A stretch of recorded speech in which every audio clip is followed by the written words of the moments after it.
Assalomu alaykum. Men endokrinolog shifokor Qudratova Marhabo Shavkatovna. Bugun sizlarga qandli diabetda qondagi glyukozani tushiruvchi, diabeti bor bo'lgan bemorlarning hayot sifatini yaxshilovchi vitaminlar haqida gaplashamiz. Qandli diabeti bor bemorlar uchun zarur vitaminlardan biri bu vitamin B12 hisoblanadi. Vitamin B12 bu nevrologik vitamin ham deb ataladi. Vitamin B12 ni yetishmasligi natijasida sizda emotsional labillik, ya'ni tashqi ta'sirotlarga ta'sirchanlik oshib ketishi mumkin. Bundan tashqari, diabetik polineuropatiya, ya'ni diabeti bor bo'lgan bemorlarda oyoqlarning muzlashi, qizishi, og'riqlar, tungi sanchiqlarning ko'payishi, chumoli yurgandek hislarning ortishi, bularning hammasi vitamin B12 yetishmovchiligi natijasida juda ham aktivlashadi. Bundan tashqari, diabeti bor bo'lgan bemorlarda diabetik avtonom neyropatiya, ya'ni yurakdagi notinchliklar vitamin B12 yetishmasligi natijasida ortadi. Bundan tashqari, diabeti bor bemorlarda ichakdagi ta'sirlanish sindromlari, ya'ni ichakning ichni ketib qolishi yoki ich qochishlari, bular ham vitamin B12 defitsiti mavjud bo'lsa, juda ham sizni bezovta qilishi mumkin. Vitamin B12 bu juda ham zarur vitamin hisoblanadi. Vitamin B12 ni yetishmasligi natijasida vitamin B12 ga bog'liq ravishda kamqonlik rivojlanishi mumkin. Agar sizda shunday kamqonlik bo'ladigan bo'lsa, xotiraning pasayishi, terining quruqlashishi, tirnoqlarning mo'rtligi, sochlarning to'kilishi ham bezovta qilishi mumkin. Agarda sizda qandli diabet mavjud bo'lsa yoki prediabet, diabet oldi holatida bo'lsangiz yoki ortiqcha vaznda bo'lsangiz, insulin rezistentlik mavjud bo'lsa, sizga shifokor tomonidan yillar davomida metformin guruh dorilari tavsiya etiladi. Bu guruh dorilarga glukofaj, metforgamma, Ceafor, Insifor kabi dorilar kiradi. Mana shu dorilarni siz muntazam ravishda ichishingiz natijasida sizni ichaklaringizda vitamin B12 ning so'rilishi kamayib ketadi.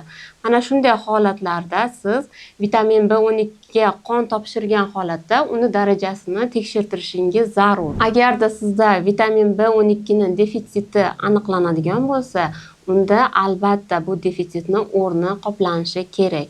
Shunda sizni hayot sifatingiz yana ham yaxshilanadi.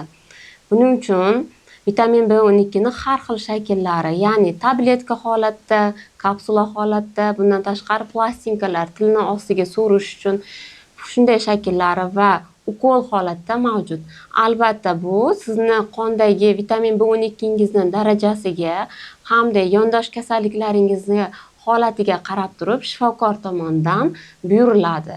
Bu vitaminni kamchiliklari to'ldirilganda sizni hayot sifatingiz yana ham yaxshilanadi, qondagi qandni darajasi tushishi undan ham yaxshi bo'ladi. Keyingi zarur vitamin bu vitamin D hisoblanadi. Vitamin D oshqozon osti bezida insulin ishlab chiqarishini rag'batlantirib beradi.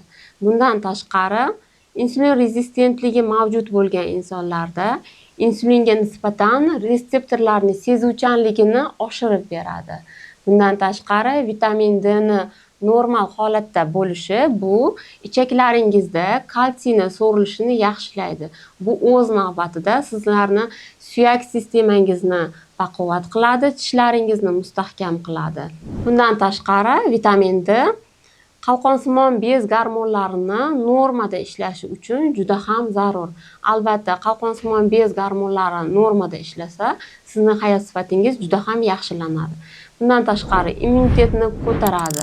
Jinsiy gormonlarni yaxshi ishlashi uchun ham vitamin D juda ham zarur hisoblanadi. Albatta, vitamin D ni defitsiti bu ertalab nahorga qondagi vitamin D ga analiz topshirilgan holatda tekshiriladi. Normada u 30 dan 100 gacha nanogram millilitr hisobida bo'ladi. Qandli diabeti bor bo'lgan bemorlarda, uglevod almashinuvi buzilishi bor bo'lgan bemorlarda u 60 dan 90 gacha bo'lgan chegarada bo'lsa, sizdagi modda almashinuvi jarayonlari aktivlashadi. Albatta, siz qon topshirganingizda agar vitamin D kam chiqadigan bo'lsa, bu to'ldirilishi zarur.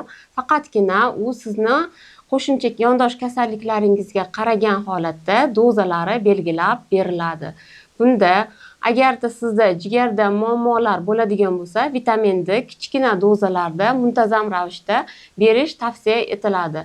Agarda qo'shimcha yondosh kasalliklar inkor etiladigan bo'lsa, vitamin D ni qabul qilishingiz mumkin. Keyingi zarur vitamin bu vitamin C hisoblanadi. Vitamin C bu tomirlarni endoteliyasini mustahkamlashda juda ham katta ahamiyatga ega. Qandli diabeti bor bemorlarda ko'z qon tomirlarining shikastlanishi, ya'ni diabetik retinopatiya, buyrak qon tomirlarining shikastlanishi, diabetik nefropatiya, bundan tashqari oyoqdagi qon tomirlarining shikastlanishi, ya'ni diabetik tovon sindromi juda ham ko'p uchraydi. Mana shunday shikastlanishlar bo'lmasligi uchun sizda vitamin C miqdori yetarlicha bo'lishi zarur. Vitamin C ni normada bo'lishi bu kollagen sintezini oshiradi. Kollagen esa qon tomirlaringizni skeleti hisoblanadi. Bundan tashqari, agarda sizda vitamin C yetarlicha bo'lsa, bunda immunitetingiz oshadi. Har xil kasalliklarga chalinishingiz kamayadi. Albatta, vitamin C ni doimiy ravishda ko'katlardan, namatakdan, bulg'ori, kvashenniy kapustadan olishingiz mumkin. Faqatgina diabetik nefropatiya yoki buyrak tosh kasalliklari mavjud bo'lgan kasallar shifokor nazorati ostida bu dorilarni yoki bu mahsulotlarni iste'mol qilishi zarur hisoblanadi. Agar video foydali bo'lgan bo'lsa, o'z yaqinlaringizga ulashib qo'ying hamda kanalimizga obuna bo'lishni unutmang.